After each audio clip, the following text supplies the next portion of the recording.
열문화의 비유는 이제 잘 아시는 내용이죠. 달란트 비유와 이제 헷갈리긴 하는데 누가 보면 열문화의 비유. 문화라는 것은 이제 노동자 100일 당신의 그 화폐 가치를 보면 노동자가 한 사람이 100일 동안 벌 수 있는 돈이에요. 그게 이제 문화라는 그 단위예요. 단위인데 이게 물론 비유죠. 이게 어떤 그 비유를 쓴 이유는 당시에 이제 헤로드 왕이 말이죠. 헤로드 왕이 그 어떤 일이 있었냐면 그 당시에는 이제 그 로마가 가장 큰 세력권이잖아요. 오늘날도 마찬가지예요. 우리나라 대통령이 되면 꼭 미국의 인정을 받아야 되잖아요. 그런 거 똑같아요. 그 당시와 지금까지 정치가 상황이 나아졌다고요? 전혀 안 나아졌어요. 똑같아. 인간이 하는 것과 똑같아. 그 당시에 이제 예수님 당시에 유대 왕을 이제 하는 유대의 왕이 되려면 헤롯이 로마의 왕한테 가서 그 왕권을 얻어와야 돼요. 킹십. 그래서 킹십이라 왕권을 얻어가지고 와야 돼요. 그 사람의 인정을 받고 이제 그러는 거죠. 그다음에 헤롯의 그 아들들이 세 있었는데 그 중에서 가장 악한 아들이 다 헤롯은 악해요. 악한데 아켈라우스라는 그 왕이 있었는데 이 친구는 이제 너무 사악해가지고 그 유대 백성들이 아주 싫어했어요. 이 사람이 왕 되면 나 안 한다 막 이런 거예요. 아주 지독한 사람이라서. 근데 이 사람이 이제 왕권을 얻기 위해서 그 로마로 갔단 말이에요. 요 로마한테. 그 사이에 이 사람들도 사절단을 파견한 거야. 이 사람을 제발 왕으로 우리한테 하지 말라 그러달라고. 갔는데 그 당시는 먼 거리를 가잖아요. 근데 왕권을 얻은 다음에 그 다음에 간 거예요. 그러니까 시간이 늦은 거지. 이제 그 사실을 아는 거야. 갔다 와가지고 아켈라우스가 아는 거예요. 아켈라우스가 알고서 이놈들이 내가 없는 사이에 내 왕을 없애려고 그 왕한테가 그래갖고 3,000명을 죽여요. 와가지고 그 사람들 입장들을 뭐 오늘날과 비슷해요. 다른 거 하나도 없어요. 거의 비슷한 상황이에요. 그런 상황에서 이제 그것을 이제 비유로 설명하는 거예요. 하나님 말. 예수님 비유로. 그래서 어떤 귀인인데 그 비유로만 설명하는 거예요. 비유로. 그 상황을 갖다 욕하는 게 아니고 어떤 왕이 왕권을 얻기 위해서 먼 나라를 갔다 이 말이에요. 근데 자기 종들한테 이가 돈을 갖다가 줬다 이 말이에요. 돈을 줬는데 갔다 와서 장사하라 그랬다고. 갔다 와서 내가 계산할 거다 이 말이에요. 근데 이제 아켈라우스와 그거는 떨어져요. 그건 비유로만 사용했을 뿐이에요. 거기에 이제 매여 있으면 안 되고 이제 예수님이 원하는 비유는 다른 얘기를 하는 거예요. 다른 말씀하시는 거죠. 그래서 그 돈을 줬는데 그 1문화씩 줬어요. 10명에게 각각 1문화씩 줬는데 그래서 이제 그 장사를 하라 내가 올 때까지. 어느 순간 갔다 돌아와서 장사한 걸 이제 결산을 하는 거예요. 근데 첫째는 한 문화 갖고 10문화를 남겼다 이 말이에요. 둘째는 한 문화 갖고 5문화 남겼다 이 말이에요. 이거 굉장히 잘했다 칭찬했는데 맨 마지막에 간 어떤 그 종은 그 컴플레인을 하면서 그거 갖다가 수건에다 싸가지고 깊이 감추고 있었단 말이에요. 그러니까 이제 그 돌아온 귀인이 막 화를 내고 그냥 죽이라고 명령을 한 그런 얘기죠. 그게 무슨 큰 잘못이냐. 거기서 이제 많은 사람들이 오해가 일어나죠. 그래서 이제 현재는 이제 이거 갖다가 어떻게 이제 사용을 하냐면 이게 잘못 사용된 예를 먼저 말씀드릴게요. 여러분들이 이제 설교를 들을 거나 그럴 때 잘못 사용된 예는 어떠냐면 자, 문화가 돈이지 않느냐. 그러니까 니들이 갖고 있는 그 돈을 가지고 투자를 해라. 열심히 투자를 하고 그 뭐 교회에 투자를 하든지 뭘 투자를 해서 그래서 돈을 많이 벌어라. 그래야 하나님 나라 갖고 잘 이렇게 살게 되는 거지. 그렇게 해석을 하는 거야. 그렇게. 그 다음에 이제 너희들 그 돈 갖고서 투자를 안 하고 그러면은 그 악한 종초는 죽는 거야. 그 주님이 와서 이렇게 되면. 이게 다 그렇게 말 안 하는 목사가 있어요, 여러분? 한번 보세요. 생각해 보세요. 이 문화를 설명하면서 어렴풋하게 그렇게 얘기를 한다고. 돈 가지고. 잘못된 거예요. 그거 엄청 잘못된 거예요. 근데 거기에 그걸 말을 하면서도 말을 할 수밖에 없는 이유가 있어요. 그 모든 것이 정치나 교회나 다 똑같아요. 그 말을 해야 교회가 될 것 같거든. 그러니까 사람들의 마음을 움직일 것 같거든. 그래서 그 말을 하는 거예요. 여러 가지 쇼를 하면서 그 말을 하는 거란 말이에요. 여기서 그것과 아무 상관이 없어요. 전혀 상관이 없는 얘기예요. 그래서 그걸 말씀드리려고 그러는 거예요. People have always been influenced by logical reasoning when it comes to believing in Jesus. We are also swayed by God's word. However, non-Christians often struggle to understand the profound logic behind God's word. I'm interested in exploring how we as logical beings created by God can better comprehend His teachings. But unfortunately, many individuals lose their faith and become disillusioned with God's message. Let's consider the parable of 10 minas, where a master went to a distant country to be appointed king. He entrusted each of his 10 servants with 1 mina, equivalent to the wage of labor for 100 days. 9 of the servants managed to make a profit, but 1 servant simply hid his mina in a napkin. Upon the master in return, this servant was punished by death. 제일 먼저 이제 봐야 될 게 13절이에요. 13절 보시면, 자, 처음에 그 말씀을 잘 보면, 그종 열을 불러 은화 열무를 주며 이르되 내가 돌아올 때까지 장사하라. 이 내용은 그 돈이 일하게 하라는 거예요. 돈이 일하게. 여기서 그 내용을 잘 이렇게 보게 되면 put this money to work. 영어로 성경 돈이 일하게 하라는 거예요. 자기가 일하라는 게 아니고 돈이 일하라는 거예요. 돈이. 그게 이제 저와 그 우리의 생각을 좀 달리 해야 될 부분이에요. 중심에서 봐야 될 부분이에요. 그 다음에 키 포인트가 21절, 23절이에요. 자, 돈이 일하게 하는 거고, 그 다음에 사람이 일하는 게 아니고 돈이 일하게 하는 거예요. 그걸 잘 봐야 돼요. 21절에 이는 당신이 엄한 사람인 것을 내가 무서워함이라. 당신은 두지 않은 것을 취하고 심지 않은 것을 거두나이다. 이걸 잘 해석을 해야 돼요. 그 다음에 또 나와요. 주인이 이르되 악한 종아 내가 내 말로 너를 심판하노니 너는 내가 2가지 것을 취하고 심지 않은 것을 거두는 엄한 사람인 줄 알았느냐. 엄한 사람이라는 것이 두 번 나오죠. 그러니까 성경에서 두 번 나오는 거는 이게 괜히 2번 나오는 얘기가 아니야. 중요한 규절이에요. 이걸 해석을 잘해야 돼요. 자, 이 사람은, 이 마지막 사람은 잘못한 걸 얘기하는 거예요. 이 마지막 사람이 잘못한 내용을 얘기하는 거예요. 네가 뭘 잘못했는지 아니? 그걸 얘기해 주는 거예요. 잘 생각하셔야 되니까, 너는 나를 엄한 사람으로 생각했다. 엄한 사람이라는 말은 뭐냐면 아주 까다로운 사람, 엄격한 사람, 그런 사람으로 봤다 이 말이에요. 까다로운 사람, 아주 그래서 귀찮은 사람. 항상 우리 상사한테 가게 되면 이거 하라고 하고 저거 하라고 하면은 욕하고 막 그러잖아요. 그런 까다롭잖아요. 그러면 하고 싶지 않잖아. 일을 하고 싶지 않아. 나를 그런 사람으로 봤다 이거예요. 그러니까 이게 잘못된 거는 하나님에 대한 인식 가운데서, 여러분 우리 마음 인식 가운데서 복음을 가진 사람과 복음을 갖지 않은 사람의 특징이 있어요. 그걸 금방 알 수 있어요. 자기 자신이 시험할 수가 있어요. 하나님이 까다로운 사람이에요? 까다롭고 엄한 사람이고 나를 죽이는 사람이에요? 그렇게 인식했다면 이신칭이 justification by faith를 모르는 거예요. 종교 개혁을 모르는 거예요. 그 사람은 로만 가톨릭에 있는 거예요. 종교 개혁이 일어난 것은 거기서 흘러난 거예요. 거기서. 그 당시 종교 개혁이 왜 일어났어요? 하나님은 엄격하고 까다롭고 그렇게 해야 되는 사람으로 아는 거야. 그래야만 내가 천국을 간다고 생각하고, 그래야만 하나님이 내가 인정한다고, 천국 간다고 얘기 또 안 하죠. 그래야만 나를 인정해 준다고, 저 사람보다 나를 더 사랑할 거라고 생각하는 거예요. 하나님은 그런 분이 아니거든요. 그러니까 로마 가톨릭에서 나왔는 건 좋은데 그렇게 생각해요. 그 천국을 갔는데 저 사람을 나한테 상을 더 많이 줄 거고, 저 사람은 더 많이 나한테 해줄 거야. 그러니까 그거가 잘못 가르친 거라니까요. 종교개혁을 다시 돌아가야 돼요. 종교개혁을 그래서 한 게 아니에요. 루터가 어떻게 종교개혁을 일으켰어요? 도무지 그걸 모르겠는 거예요. 도대체 그 당시 베드로 가르친 걸로. 그래서 그 베드로 성당이 로마 가톨릭 성당을 갖다 한 계단을 갖다가 무릎을 꿇고 올라가잖아요. 고행을 하잖아요. 이래야 하나님, 무릎을 꿇으면 하나님 나 잘못했다. 이렇게 해야 하나님이 나를 받아줄 겁니까? 이렇게 해야만 나를 착한 종이라고 얘기할 겁니까? 그렇게 했잖아요. 거기서 깨달았잖아요. 이거 아니다. 의인은 믿음으로 말미암아 살지 율법을 행함으로 사는 게 아니라는 걸 그때 얘기한 거예요. 근데 지금 다시 돌아가 율법으로. 왜? 교회가 되려면. 복음으로 하기 시작을 하려면은 가만히 보면 인간적으로 안 돼요. 그게. 그래서 다 망가지는 거거든. 교회가 다 망가져.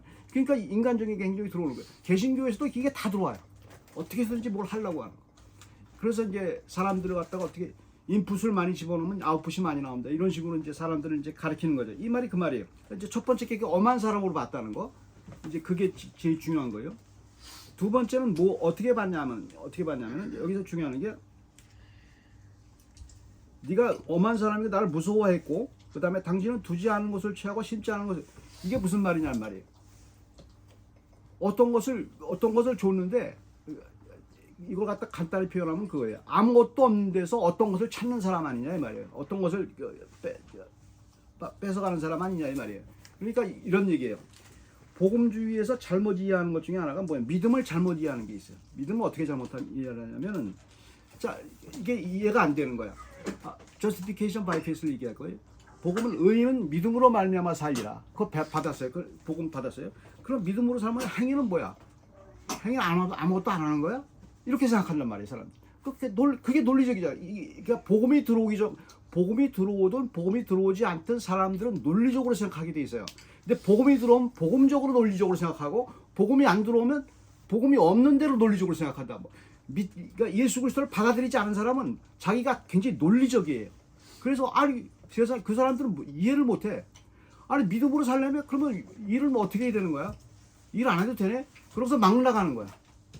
나 믿어. 예수 그리스도 믿어. 그러니까 막 나가도 돼. 막 죄져도 돼. 막 그렇게 얘기하는 거야. 그래서 이 사람은 이해를 못한 거야. 하나님을 이해를 못한 거야. 예수 그리스도 이해를 전혀 못하는 거예요. 그래서 왜? 받아들이지 않았기 때문에. 예수 그리스도를 믿어야만 되는 건데 믿지 않았기 때문에 자기 나름대로 논리가 있는 거야. 그냥 그런 사람이네. 그러니까 없는 데서 찾는 사람인데 천지창조와 청천 그런 식으로 하신 분인데 내가 그냥 그 돈 없어도 그냥 수건에다 감추고 그냥 갖다 넣어도 그러고 그냥 있어도 되지 않느냐. 요 믿음을 설명한 거야. 이 비유라는 건 뭐냐면 항상 현재의 그 사람의 마음을 갖다가 정확하게 찍는 거예요. 하나님 예수 그리스도가 그 포인트를 잡은 거예요. 그 포인트를 잡아서 얘기하고. 그러니까 이 사람이 예수 그리스도를 받아들이지 않았기 때문에 논리적으로 나오는 게 두 가지죠. 여러분 잘 생각하셔야 돼요. 예수 그리스도를 마음으로 믿지 않으면 두 가지가 모순으로 나와요. 첫째, 하나님은 무서운 분이야. 항상 까다로운 분이야. 나를 사랑하는 분 전혀 와닿지도 않아요. 나를 사랑하지도 않아. 왜? 두 번째 뭐예요? 믿음으로 살려면 그럼 마음대로 해도 되겠네.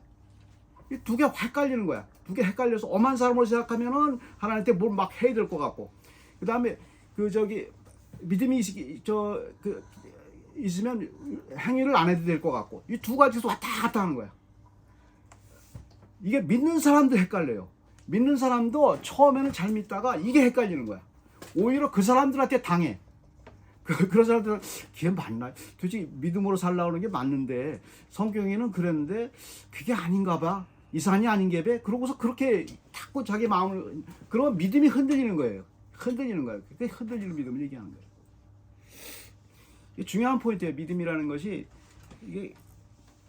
이거를 잘 해석을 해야 되고 솔직하게 해석을 해야 돼요. 솔직하게 해석해야 되는데 그것을 이제 잘 잊어버리게 되는 거죠. In verses 21 and 22, the concept of gaining something for nothing is mentioned twice. The servant said, I was afraid of you because you were a hard man. And the master responded, you wicked servant, why then didn't you put my money on deposit? So that when I come back, I could have collected it with interest. Money interest itself cannot accomplish anything. It cannot be used to purchase spiritual fulfillment. Similarly, our belief in Jesus alone does not bring about result. It must be applied to our lives. Unbelievers, like the servant in the parable, fail to grasp the concept of justification by faith and not by our own efforts. They mistakenly believe that faith requires to invest more and reap greater rewards.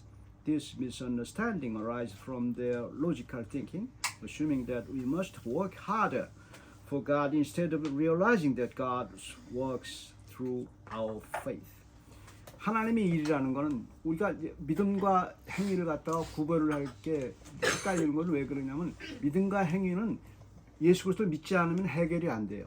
그러니까 믿음의 상태에서 내가 아무리 믿는 사람이라 할지라도 그 상태에서 딱 떨어지면 바로 나가요. 믿지 않는 사람과 똑같이 생각이. 그러니까 그게 무슨 얘기냐면 이런 얘기예요. 우리 구조는 말이죠. 타락했다는 말 우리 구조. 하나님을 두기 싫어해요, 우리는. 그런데 하나님 우리를 사랑하셔서 하나님을 두도록 예수를 우리에게 주신 거예요, 말씀으로. 그래서 그거에 대해서 생각할 때 하는데 우리는 육을 입고 있어요. 그래서 그 믿음에 대해서 조금 떨어지고 상황이 이상해지면 다시 그 상황으로 가는 거예요, 옛날 상황으로. 그러니까 당연히 이게 맞는가 봐. 이 산이 맞는가? 이 산인가 봐. 자꾸 옛날 걸 자꾸 생각하는 거예요. 믿음, 행위, 아, 하나님은 무서운 분이야. 거기서 다시 또 사랑하는 분이야. 헷갈리는 거예요. 사랑하는 분, 무서운 분 왔다 갔다 해요. 그 다음에 이제 내 행위를 열심히 해야 돼. 거기 또 왔다 갔다 해. 이거 믿음으로 오는 게 진짜 중요해요. 예수 그리스도를 믿는다는 게 바로 이거예요. 항상 긴장을 갖고 있어요. 그래서 이제 그 하나님의 일이라는 것은 어떤 거냐면 하나님이 하게 하는 거예요. 그러니까 믿음과 행위에서 행위는 하나님이 하게 하는 거예요. 도대체 그럼 하나님은 뭐라고 나는 뭐 하냐? 내가 하는데 하나님이 하는 거야. 이게 헷갈리는 거예요. 믿게 되면 어떤 현상이 일어나게 되면 이런 현상, 그거에 대한 키포인트를 할 수가 있어요. 어떤 걸 내가 실수해도 모자라도 죄를 졌고 잘못 나가도 모든 것이 합력하여 선을 이룬다는 걸 알아요. 내 행위가 그거예요. 하다 보면 아, 이게 합력해서 선을 이룬다는 걸 알게 되고 성령께서 있다는 걸 알게 돼요. 성령께 어떻게 있어요?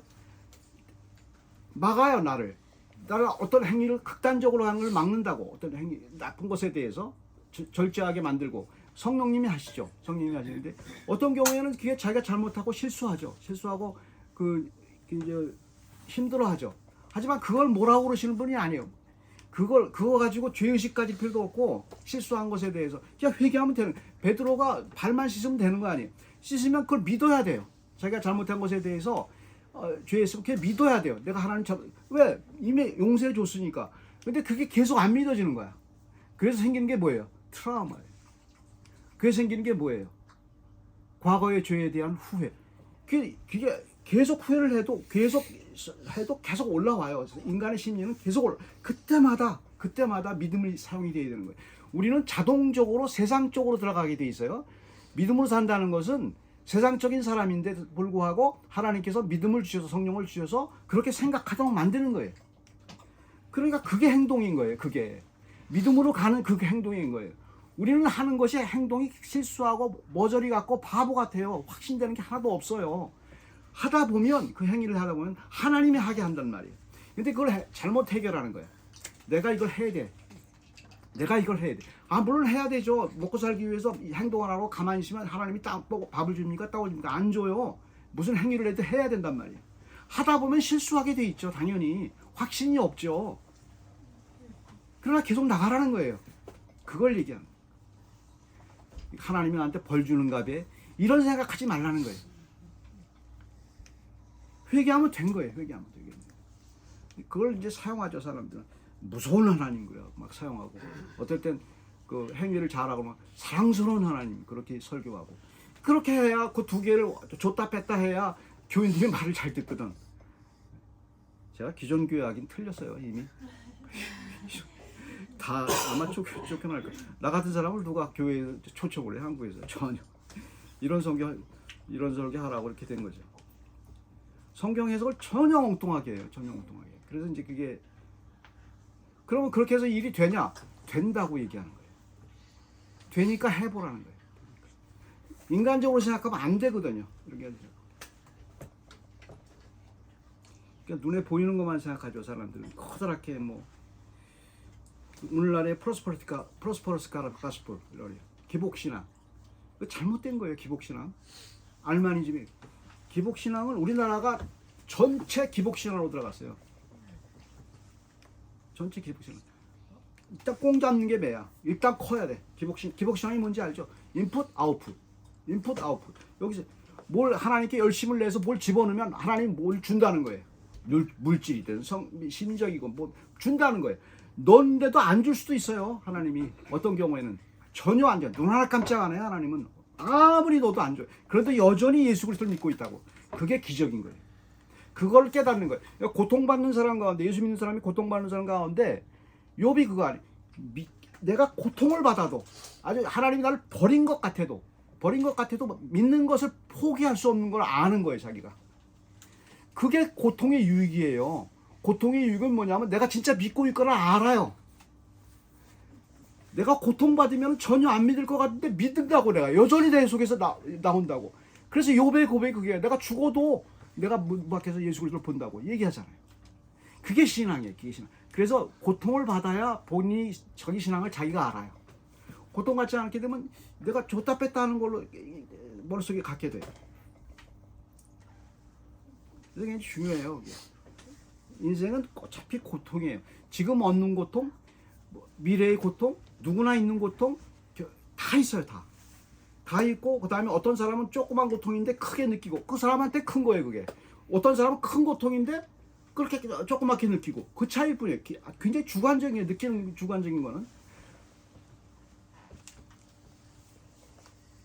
누구나 고통이에요. 그 고통에서 해결하는 방법은 성경은 딱 얘기해요. 네가 예수를 믿고 있느냐, 그걸 확인만 시켜줘요. 믿음만 시켜줘요. 거기서 어마어마한 위로가 오거든요. 세상이 주지 못하는 위로가 오거든요. 그걸 맛보라는 거예요. 그거를. 근데 사람들은 계속 물질적으로 기복신학으로 집어넣다 뺐다 이거만 한다고 하나님. We understand that believing in Jesus itself brings about transformation and allows us to partake in the glory of reigning with Him. This restoration of authority was lost after the fall of Adam, when we originally ruled over all creation. 이 주님을 안 그 기쁨은 잊어버렸었어요. 우리가 언제 잊어버렸냐면 아담에게 준 게 있어요. 아담에게 준 게 영광이라는 것을 잠깐 맛보게 한 게 있어요. 영광이라는 것이 우리가 아무리 영광해도 잘 모르잖아요. 그게 뭐가 영광인지 기쁨인지 이건 또 잘 몰라요. 근데 하늘나라는 영광으로 사는 거거든요. 우리 영광을 위해서 잊어버렸어요. 근데 아담 때는 잠깐 그 자취가 남아 있었어요. 그래서 아담한테 뭘 하라고 그랬어요? 세상을 다스리라고 그랬단 말이야. 통치하라. 이름을 짓고 다스리고 그거예요. 이게 뭐가 좋아? 좋은 거예요. 하나님이 천지를 창조했을 때 좋았더라 했잖아요. 영광이에요. 그게 그 기쁨. 아담이 그걸 할 때 영광을 체험하는 거예요. 근데 잊어버린 거야. 타락한 후에 다 잊어버렸어요. 그걸 회복시킨 게 예수 그리스도예요. 그래서 우리가 고통받을 때 영광이 뭔가를 알아요. 고통받잖아. 아 이거구나. 내가 계속 믿고 있구나. 이 필름을 우리가 잊어버렸었는데 그 필름을 잡는 거야. 그래서 파이어티니, 뭐 글로리니, 뭐 이렇게 여러 가지 언어를 얘기하는 거야. 신앙이니, 그 다음에 주님의 기쁨이니, 뭐 이게 주님의 기쁨 이렇게 얕은 게 아니에요. 우리가 예수 복음성가에서 말하는데 기쁘다 이거 아니에요. 압도하는 그 하늘의 맛을 보는 거예요. 고통 속에서도 감옥 속에서도 그렇게 보는 거거든요. 그 하나님이 하게 해주시는 거예요. 거기를 가는 거예요. 우리는 거기에 느끼든 느끼지 않든 조금의 맛을 보면서 거기 가는 거예요. 그 맛을 본 사람은 하나님 예수 그리스도를 믿는 것을 포기할 수가 없죠. 자기가 알아요. 뭘 너무너무 좋아가지고 그게 포기 못하죠. 하나님이 나를 알고 있구나. 이상한 것만 알아도 하나님이 나의 이름을 지었구나. 하나님이 나를 다스리고 있구나. 이 영광을 알고 있는 거야. 기쁨이죠. God promised to us when we believe in Jesus is not merely relief from pain and suffering, but the profound experience of sharing God's reign. This is truly remarkable and awe-inspiring. The servant who believed God to be austere was met with severe consequences. Verse 27. Being in Jesus is a matter of utmost significance, life or death, as it pertains to our eternal life. 그래서 27절에 이 사람을 죽이라고 했잖아요. 이 사람을 죽이라고 했죠. 여기서 우리가 알아들어야 이 사람이 잔인한 그걸보다도 뭘 알아들어야 되냐면 이걸 뭐 구태여 뭐 지옥이니 뭐 그렇게 믿지 않은 사람들이 그들로 가느니 그렇게 알아들 필요 없고 그건 당연한 거고 그렇게 알아듣기보다는 우리의 신앙은 장난이 아니라는 걸 아는 거예요. 우리의 신앙은 삶과 죽음의 문제라는 거예요. 그냥 있어도 되고 없어도 되고가 아니고 삶과 죽음의 문제예요. 그 삶과 죽음의 문제에서 그 거문에 이터널 라이프가 있어요. 영생이라는 걸 알게 돼요. 삶과 죽음의 문제지 플러스 알파처럼 신앙 현대인은 그렇잖아요. 모두나 그래요. 교회 한번 가볼까? 신앙생활 한번 해볼까? 말씀 한번 읽어볼까? 게다가 심각하지 않아요. 여기도 똑같아요. 전혀 심각하지 않아요. 놀러 가는 거야. 어디 휴식 한번 머리 마사지 하러 가는 거야. 말씀 잘 듣는 사람한테 가고 그런 거예요. 그게 아니라는 거예요. 삶과 죽음의 문제. 예수 그리스도 믿고 안 믿고는 삶과 죽음의 문제라는 거예요. 그리고 실제로 예수 그리스도를 믿으려는 사람, 그 거듭난 체험을 한 사람의 확실한 것은 그거예요. 삶과 죽음의 경험이 있었어야 돼요. 내가 죽느냐 사느냐 경험이 있었어요. 이게 나를 살리는 거구나 아는 거예요. 그래서 거기서 논리적이 돼요. 그 다음부터는 굉장히 논리적이 돼요. 믿음 가운데서 믿지 않은 상황에서는 논리적이 되지 않아요. 자기 나름대로 논리적이죠 세상에. 그래서 이제 오늘 말씀이 바로 누가 하나님을 무서운 분으로 말했는가? 누가 하나님을 도대체 성경은 그렇게 얘기한 적이 없는데 물론 두려워하고 경외하라고 했죠. 그 포인트를 잡아야죠. 누가 하나님을 까다로운 분으로 생각하던 말이야. 무섭다는 보다 까다롭고 아주 까칠한 사람으로 까칠한 어떤 나를 못되게 하는 그런 분으로 만들어놓은 거예요. 내 믿음이. 기도하겠습니다. 사랑의 하나님, 주께서 저희들을 세상에 보낼 때 하나님의 자녀로 우리에게 보냈고 그것을 깨우치면서 그리스도를 보내주셔서 그리스도를 믿게 해주시고 믿음으로 말미암아 나오는 말씀에서 나오는 하나님의 능력을 보게 하시고 삶의 능력뿐만 아니고 먹고 사는 문제뿐만 아니고 그 문제를 뛰어넘는 삶과 죽음의 문제를 저희들에게 해결해 주시심을 제가 믿습니다. 아무리 저희가 그렇게 믿는다 할지라도 저희 믿음에 서 있지 않으면 늘 저희 마음이 약해지는 것을 압니다. 힘들고 고통스럽고 괴로울 때마다 우리가 잡을 것은 십자가밖에 없고 그분을 잡는 것밖에 가까이 가는 것밖에 아무 도움이 없다는 것을 저희가 알게 해주시고 그 도움을 요청하는 그 손길을 하나님께서 절대 거부하지 아니하시고 결국 선하게 인도하시는 주님의 놀라운 능력을 영생으로까지 인도하시는 하나님의 놀라운 능력을 저희가 믿도록 인도해 주시고 붙들어 주시고 감사합니다. 예수 그리스도의 이름으로 기도드립니다. 아멘.